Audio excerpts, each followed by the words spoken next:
Hello, have you been here before? Welcome back. If not, hi, my name is David. Hi, my name is Matthew. And I make videos talking about media that I want to talk about. So this is going to be adjacent to our monthly watch wrap-ups or all the movies that we watched in the past month, because recently we did a Pirates of the Caribbean marathon. It was mainly because we just kind of wanted to. We were always kind of wanted to. We would talk about it, and then we played Kingdom Hearts 3. Oh yeah, we played Kingdom Hearts. Well, I think we played Kingdom Hearts 2, and then we talked about it from that point on, and then we played Kingdom Hearts 3, and then we're like, okay, we gotta do a Pirates marathon because Pirates of the Caribbean movies were a big part of my childhood, and also the Lego game. Loved the Lego game, and I played that at least 3 times. And so we were like, we should revisit that and should do a marathon of that now that we're in summer. I don't have that many classes. You don't have that many classes. We have the time to just not do anything except watch 4 movies in one day. And because these are 4 movies in one day, I didn't want to do this section within a watch wrap up. We'll briefly talk about these movies when I do the watch wrap up, but I wanted to dedicate a full video by itself to talk about the 4 movies. So obviously, we started with Pirates of the Caribbean, The Curse of the Black Pearl, which is kind of annoying. Each movie on Letterboxd starts with Pirates of the Caribbean, subtitle. I just have it listed in my notes as the actual subtitle, because that's just repetitive and boring. Yeah. Curse of the Black Pearl, which came out in 2003, directed by Gore Verbinski. Fun fact, all 4 movies have the same writer, cinematographer, and editors. Curse of the Black Pearl has 1 additional editor that does not return. And then Gore Verbinski directs the first 3 movies, but there's a different director for the 4th movie. But the crew pretty much stays the same, the principal creative crew pretty much stays the same. I'm not going to read the Letterboxd descriptions these times because they are long, verbose, and kind of annoying. Okay. But I gave it a 4 out of 5. I think that it's just a pretty good introduction for the series. Well, especially since this was it wasn't even that much of an introduction, because this felt more like make a movie. Yes. Let's see how it does, and then you can make the rest of them. The ending, the post-credit scenes, and then also just towards the end, there was not we're gonna go do this thing next. It's not there's no setup really. Besides there could be more adventures. Yeah, that's kind of it. It's the only thing was Jack getting on the boat, the Black Pearl, and sailing away. Which could be quote unquote set up, but it is just a good ending as well because he finally gets what he wants. Also, elephant in the room. Do not support Johnny Depp. Oh yeah. Jack as a person, character as well. I don't quite enjoy, but it is the things surrounding in the movies that I do enjoy. He did give birth to the most annoying person you met at a college party if you were a millennial. Jack Sparrow was the early days of the Deadpool. Guy. Yeah. And the Deadpool did not become every annoying guy thinks that he's Deadpool until I want to say the early 2010s. Yeah. But it wasn't until the 2000s it was Jack Sparrow. The annoying guy was trying to be Jack Sparrow. Yeah. I think this is a great ensemble movie. Yes. The cast is really good, not only just within the Black Pearl, but then the what was the name of the ship that they stole from the British? Interceptor. Yeah. Cotton, Gibbs, Zoe Deschanel, Zoe Saldana, Marty the little Persian. I specifically remember him because he was a very important character in the Lego games because he was one of the few characters who could explode silver bricks because he had a bazooka that I did not really. I realized in the 3rd movie that's when he gets that bazooka, but he doesn't have that bazooka in the 1st movie. But he does have it in the first game, or in the game he has when he's first introduced. Whatever. That group of cast really good. Anna Maria, she deserved better. Zoe Saldana. And then in the Black Pearl, we have Captain Barbossa is a really great antagonist. Jeffrey Rush, really good. Yeah. the comedic duo on both sides of the Yes. spectrum of the comedic duo of the British Navy Oh yes, and that the too. comedic duo of Barbossa's crew. They're very funny, and they both show like this different range of comedy across two different class spectrums. Where Yeah. like the British Navy guys, they're definitely like funny for British people, Mm. and then they're funny for British people, and, And then it's, Barbossa's crew. It's a Rigetti and Pintel. Yes, Rigetti and Patel. I always forget their fucking names. They're funny because they do a lot of like slapstick, Yeah. things that are like kind of annoying, but it's not. It's tasteful, Mm. I guess is to say. And then like the rest of the crew in the Black Pearl, the cursed ones, they are not individually stand out, but they do enough to be like, oh yeah, these are individual members of this crew. You can see them in this crew interacting. It was really interesting. A really great ensemble cast. Elizabeth Swann, really good character. I kind of forgot. Yes. I kind of forgot. Like she does. I don't know, I hate saying it. She does think, but she's like a lot Yeah. smarter than I remember that she was. Mm. Because I do remember her like outsmarting people, but I didn't think I didn't think that she started outsmarting people until the second movie. Like she got like a little Yeah. bit of experience Yeah. under her belt. No, first movie she's like ready to Like- go. She's making mistakes a little bit here and there because it's like her first time. But like she already knows how to do parlays. She already knows how to do these things. Yeah. She what did I say? I was like she's living her pirate book dreams. Yes. She's living her adventure dreams, and it's so funny because I'm like, this is like if a girl who was like super into like romantasy or something like that Yes. got Gets into it, isekai. get like isekai into Yeah. some fantasy world.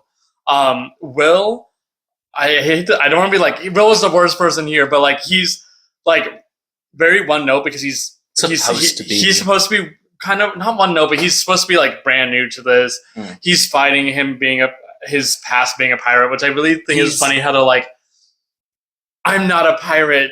Yes, you are. It's by your blood. I think that's not how it works, but like Yeah. whatever. And also, he is basically the audience surrogate. Yeah, he is. So, because he's the one who wants to go out to find and save Elizabeth from being captured from Black Pearl, and so his character is very, I wouldn't say flat either, Yeah. but definitely like he doesn't change much because he is this audience surrogate. However, it's very well constructed in that Yeah. we care for him because we care about Elizabeth, and I guess tangentially we also care about Jack Sparrow and the curse, the Black Pearl, the curse of the Black Pearl, stuff Mhm. like that.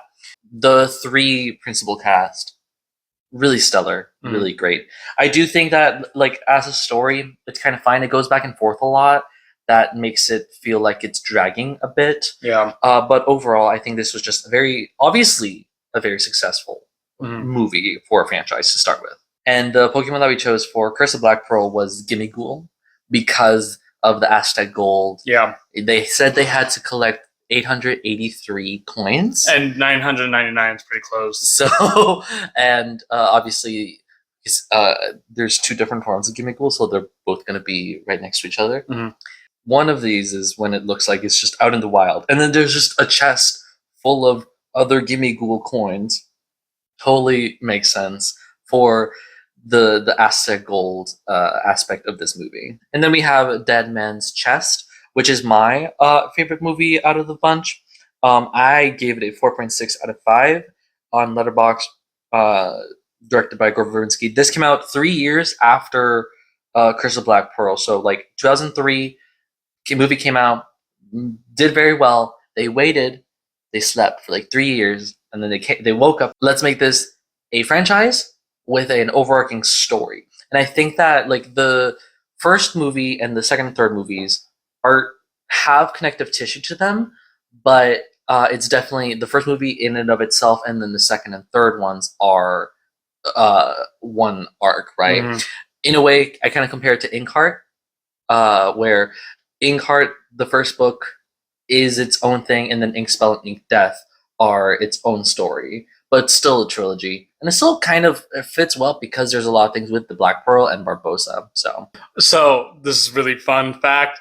I was at Disneyland when they first remade the Pirates of the Caribbean ride because of the second movie and the success of the movies, and it was so fun getting to be like part of the people who got to rope drop it and start running towards that attraction. I could have gotten trampled because I was 8 years old. It was Disneyland. Disneyland. What did they change or update? So they updated a lot of the ride. They added Tia Dalma's Bayou Swamp. Yeah. which really funny to me when we got to Tia Dalma's house. I was like, oh my god, this is where the restaurant is in Disneyland. So the entire time Tia Dalma's around, I'm like, she's probably so pissed off that she's having to also like wait on these tables and also wait on these guys with their mystical bullshit. Yeah. Also, the Tialama's Swamp is one of the best levels of the Lego game as well. Tachi Nomura, I'm out for you. You should have put Tia Dalma's Swamp in Kingdom Hearts 3. Yeah. And for me, like talking about Tia Dalma, the settings and the set pieces were really fun with the Pelagostos tribe and like the ball of bone that the characters are placed in. Really fun set piece there. There wasn't a big set piece in Tia Dalma's Swamp, but that area is such really great atmosphere. Oh yeah, it's so cool. Davy Jones's ship, amazing. I don't want to say that we go on many different ships. The ships tend to be a little samey. Like when we're on the Black Pearl, it just feels like a normal ship. But Davy Jones's ship is very enigmatic and looks amazing. We'll return to Davy Jones. And then the Isla de Cruces, I believe it was called.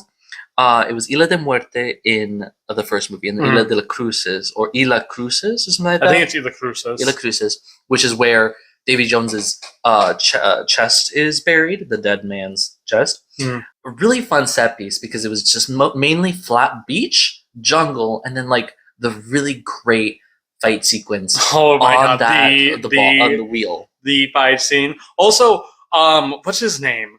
Norrington? Yeah, Norrington. Norrington's character was really fun to see, like him being like one of the antagonists in the first movie, and then he's down on his luck. He's joining Jack's crew, which Jack's crew is just slated to essentially just be a death.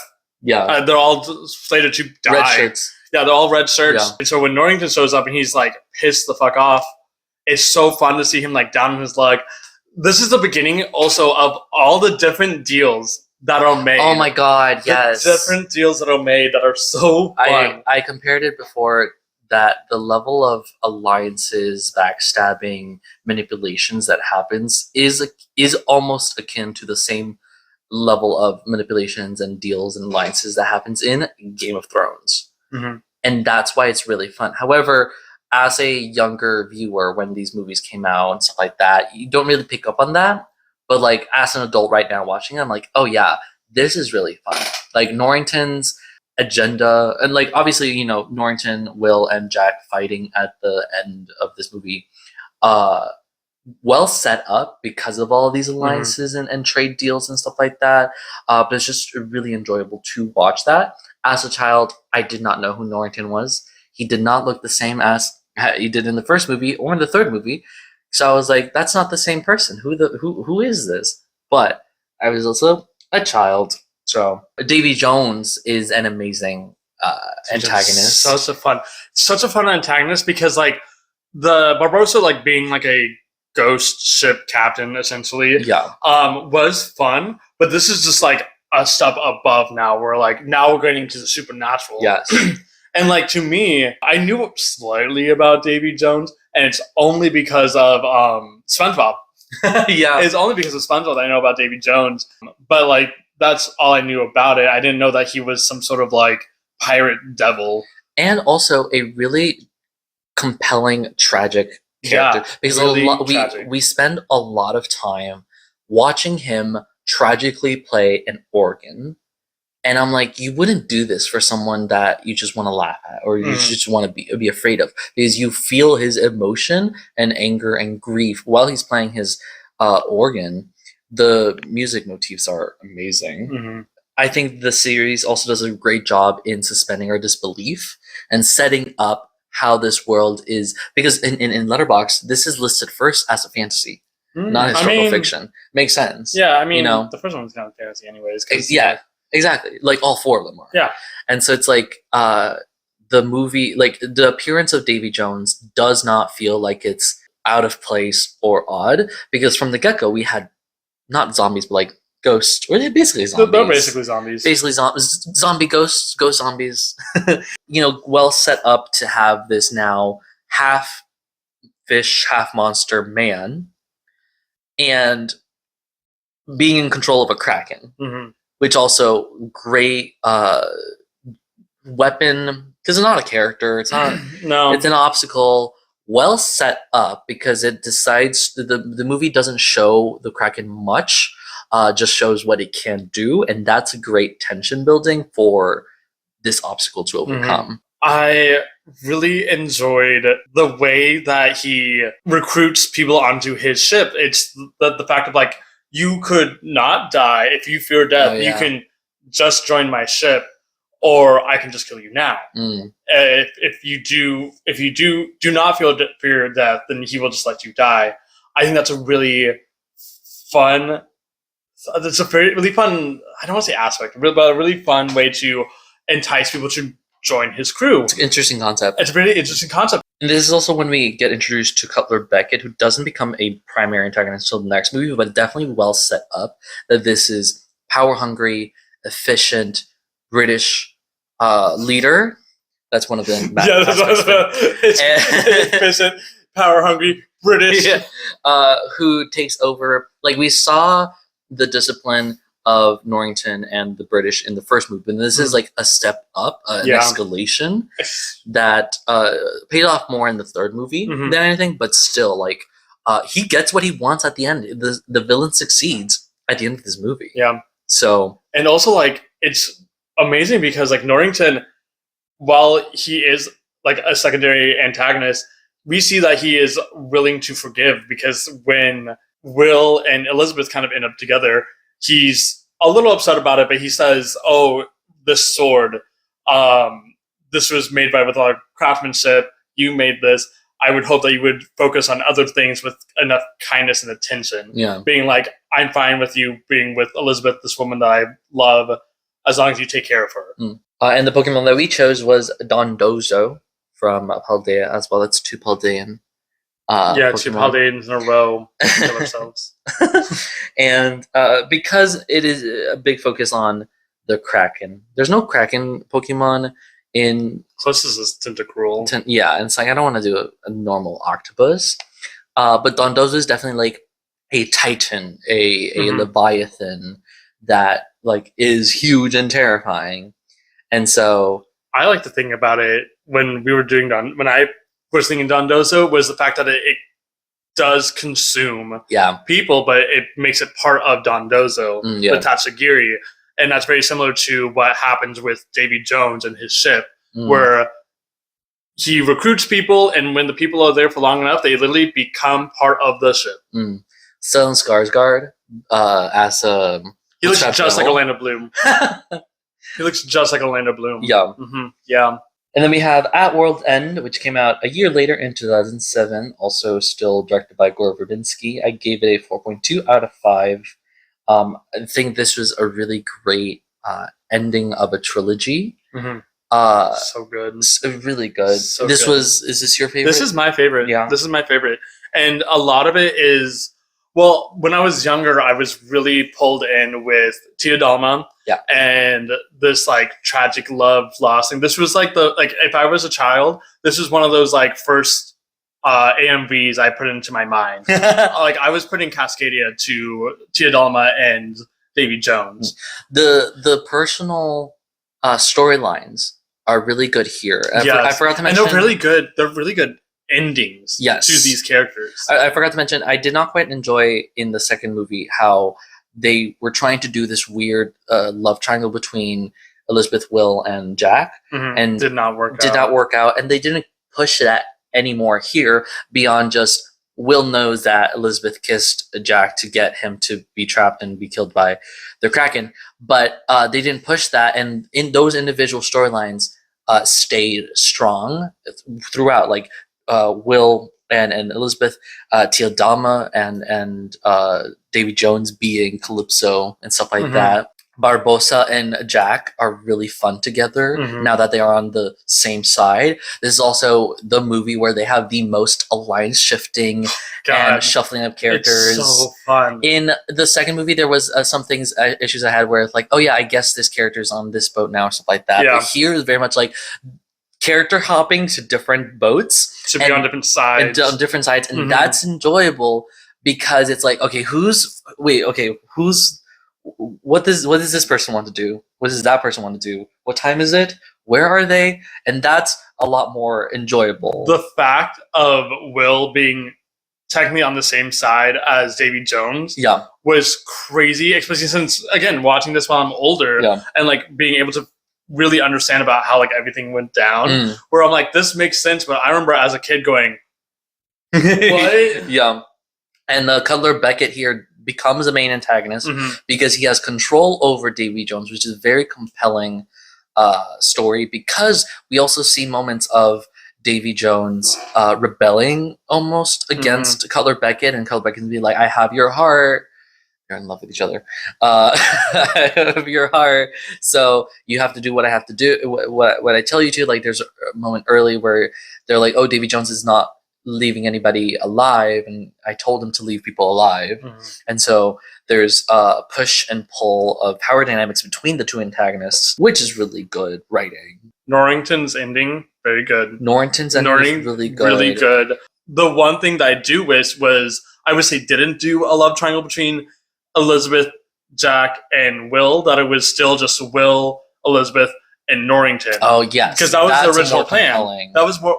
That was originally planned. Where like this is a guy who could be like helping her with adventure, Mm. or at least even if not with still in the confines of the society, she's still like going out of the bounds for marrying a craftsman Yeah. and not somebody of higher standing. Where Norrington just represents everything that she was raised with, Yeah. and they could have kept pushing that, but they kind of didn't. Yeah. Until like the very end, where it's like it was so good.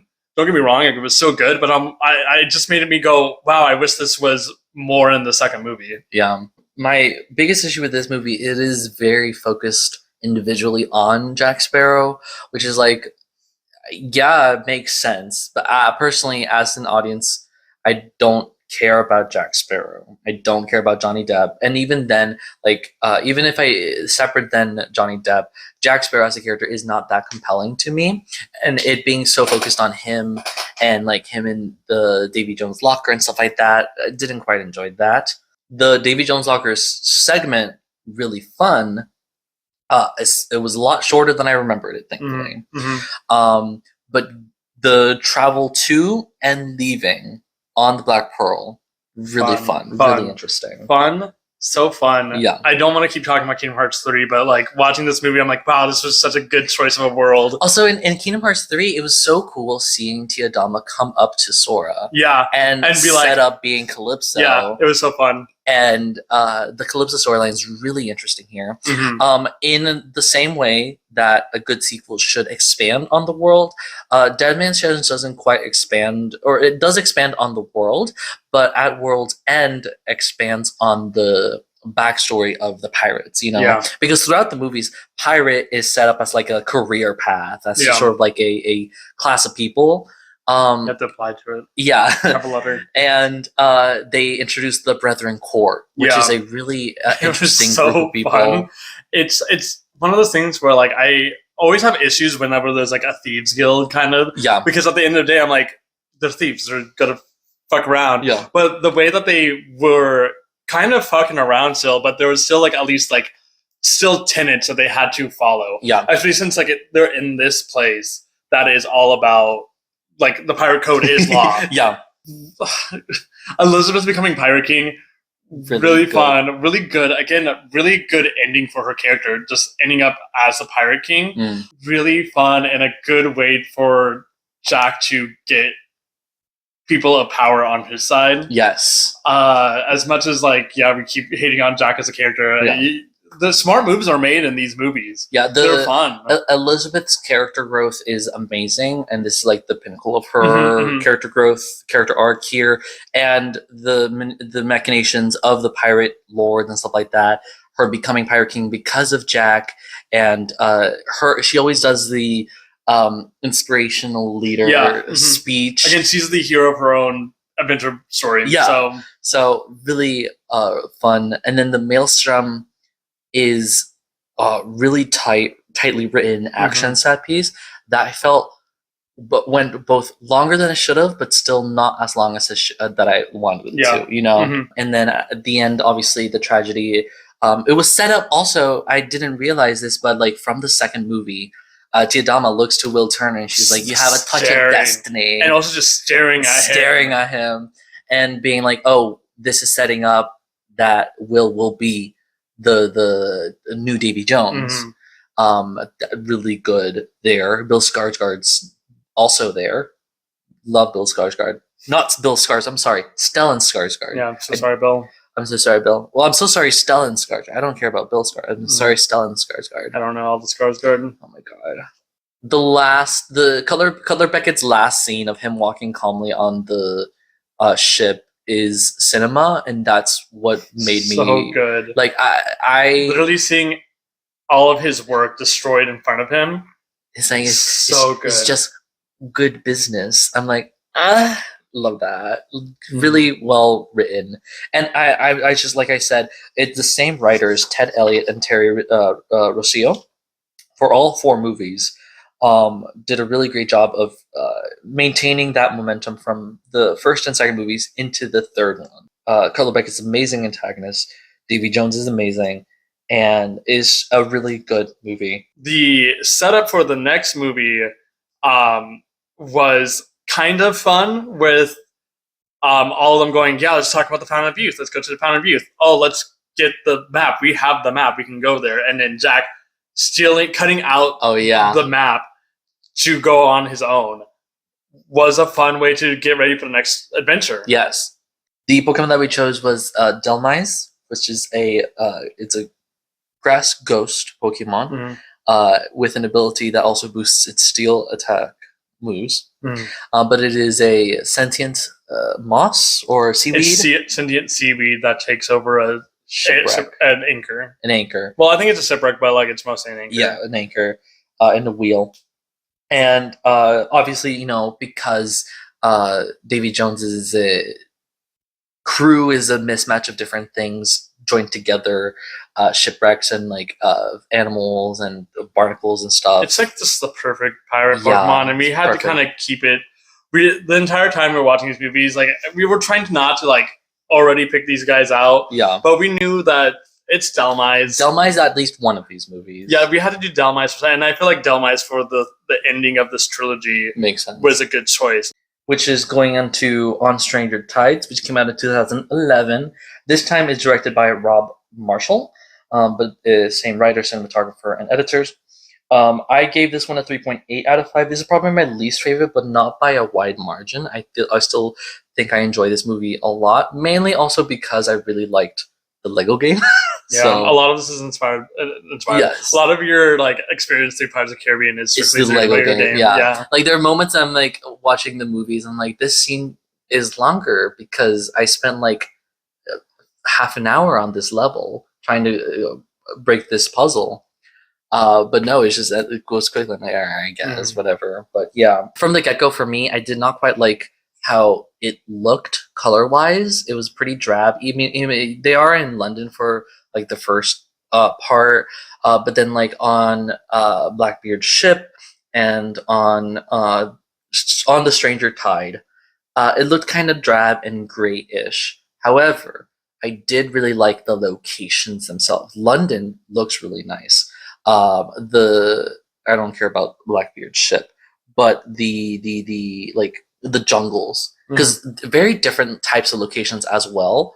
From the first 3 movies, Whitecap Bay is really interesting as well. It's the Mermaid Bay, and then the Fountain of Youth area, really interesting location. Yeah, and it was like ancient ruins where like we didn't really get any of that in the original trilogy because most of the big action scenes and big set pieces are just on the water. Yeah, if not like on like an island here and there.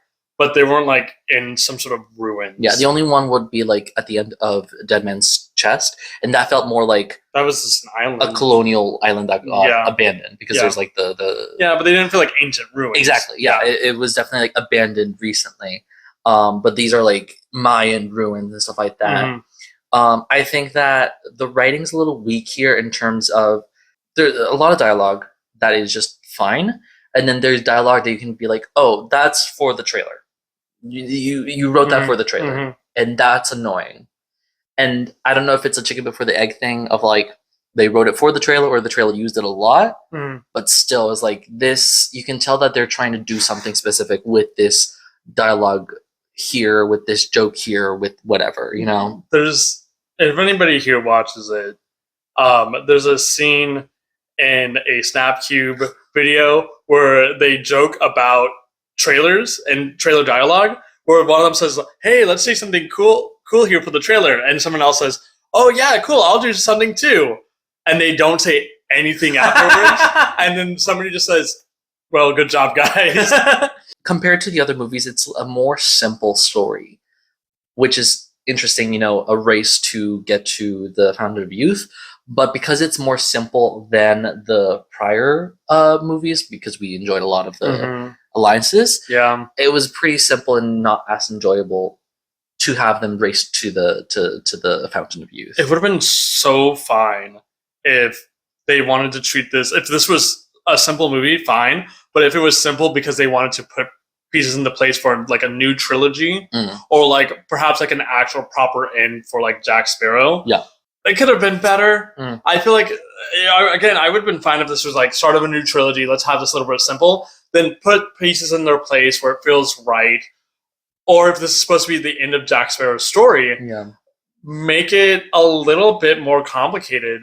Like there's a lot of things that we talked about with the relationship with Angelica, Blackbeard, and Jack Sparrow, Yeah. where Jack Sparrow feels like he's trying to be like, Angelica, your dad sucks, and her going, no, my dad's actually really cool. Like he's great about not killing people but killing them anyways. Yeah. If it was like he's seeing like under, like behind the curtain or something like that, and he's doing evil things behind everyone's back, Yeah. and him going, hey, fine, that's fine. It'd be totally okay if this was him, if this was Jack Sparrow's redemption story Yeah. of him becoming better, fine. But if And then he also keeps accusing Angelica of conning yeah, Blackbeard and saying that she's not actually his daughter.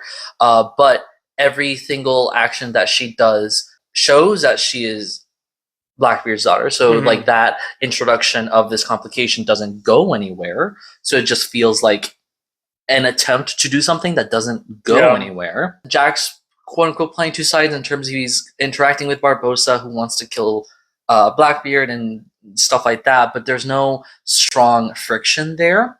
Also, in my opinion, Blackbeard is not as strong of an antagonist as the prior antagonists that we have, Mhm. Barbossa, Beckett, and Davy Jones, because it felt like they were afraid to make him unlikable. yeah, And I feel like he could have been more unlikable. He could have actually done worse things, bad things, treated Angelica worse, and had her also still love him. So it was like the balance of like we see him treating her wrong, but she still cannot help but to love him. yeah. It would have been fun. I said kind of the same thing. Yeah. Where, like I wish he was more duplicitous. Where like it was like he's really shitty to like so many people, but he's pretty great to Angelica. Mm. So at the very end, when he does betray Angelica, it would have felt more crushing. Would have hurt, yeah, more. But when it happens, I'm kind of like, well, no We shit. saw this Yeah, coming. we saw this coming from like a mile away, girl. And then the other antagonists, the Spaniards, They're like there. didn't really do anything. there.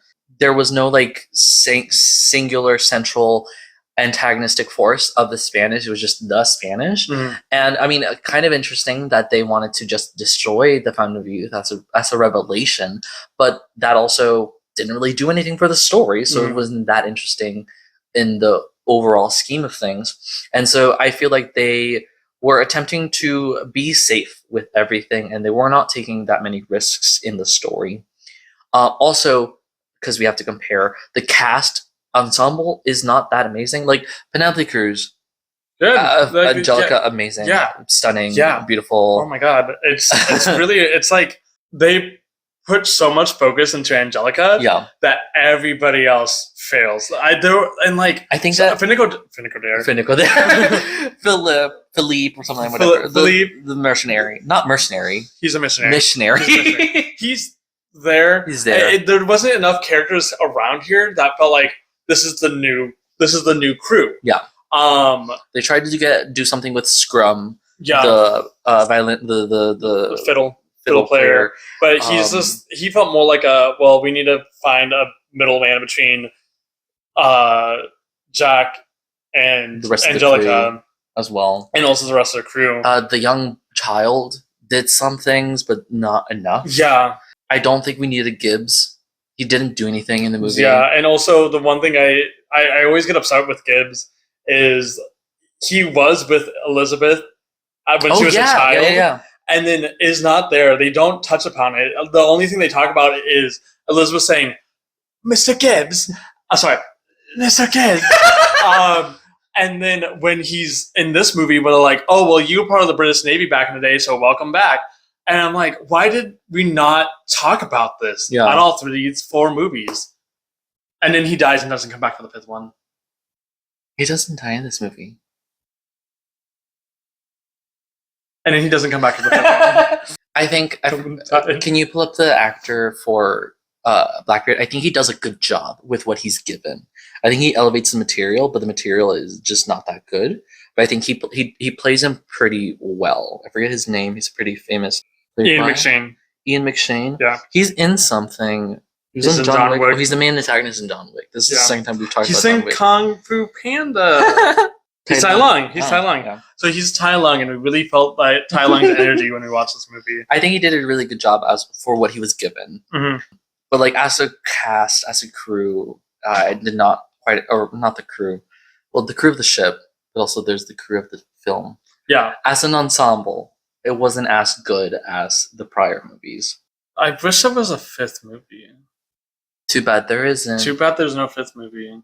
The Pokemon that we chose was Hisuian Samurott, because I was like, okay, the big thing for me that I remember of this movie is that in the Lego game, Blackbeard has this big sword that does evil telekinesis. What is a Pokemon that has a big sword? And also maybe a beard. And also something aquatic. Mm. And Hisuian Samurott has all of those. Also, dark type, so maybe evil. He takes off... No, the thing on the forehead doesn't remove that, right? No, he removes the little things on the side. Whatever, yeah. but it's still a huge sword. Yeah. And a beard as well for Blackbeard. Instead of this beard is gray. Yeah. But regular Samurott is a white. Yeah. Yeah. And so... and also aquatic as well.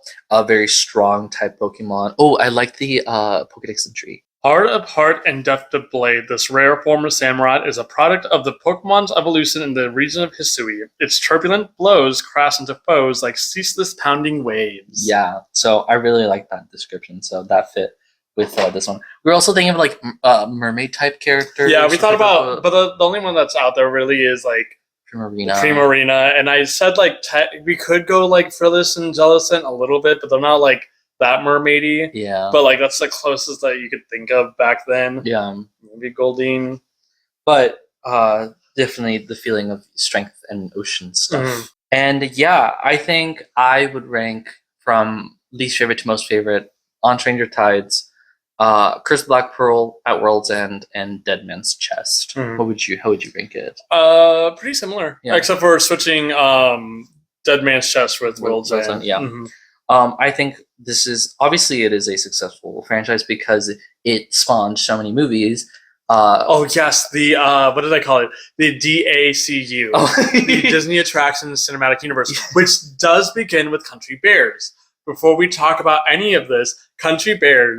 At the end of the year, I do want to look at all the movies that I've watched. Any movies that I rewatch are not going to be in the running for like the best movies, but these is a really good set of movies. Really fun marathon to have. Yeah.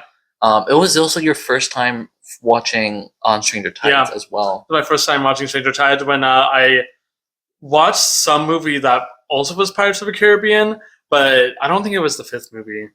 I don't. There is there's no fifth movie. Yeah. Very quickly, they were going to make a. They were planning on making a TV show, Captain Scarlet, and it was going to be the main character was going to be the woman captain that's in the Pirates of the Caribbean ride, and it was going to be like all about her. And I think it would have been successful. I honestly, when we were watching Stranger Tides, I was like, this feels like the prototype of Captain Scarlet, Because Angelica's like really great character, and for also that. has like bright red hair. Yes. Yeah. So I was like, oh, is this what like kind of inspired this next up? And honestly, yeah, I think if they were like, I think this is a property that you could go and do other things with different characters. It doesn't have to be with Jack Sparrow. It doesn't have to be with Will. It doesn't have to be. You can just be like, okay, cool, new pirate crew. The Boom. the world begets a lot of interesting Yeah, and concepts. it's the world is huge. Yeah. The waters are fathomless. Yeah. There are so many opportunities you can do, but they just killed it off. Yeah. But at least these 4 movies, congratulations, Gore Verbinski, for doing really good stuff. Rob, you tried. Robbie tried, but at least the writers, they could not reheat their own nachos. But that's fine. No. That's fine. It was an enjoyable enough movie. But yeah, we will briefly touch on these movies again when we do our watch wrap up at this point. I think that's going to come out in the first week of June. We're going on vacation, so we won't be able to do that quickly enough, but that's fine. You have your Twitch, Rebel Druid. My Twitch channel is Rebel Druid. Link in the description below. Link in the description below. I think I'm good at games. Please watch. We also do Stardew Valley streams sometimes. Yeah, thank you so much for watching. Don't forget to like, comment, and subscribe. Share with your friends. Let me know what you think. Don't forget to be passionate, and I'll see you later.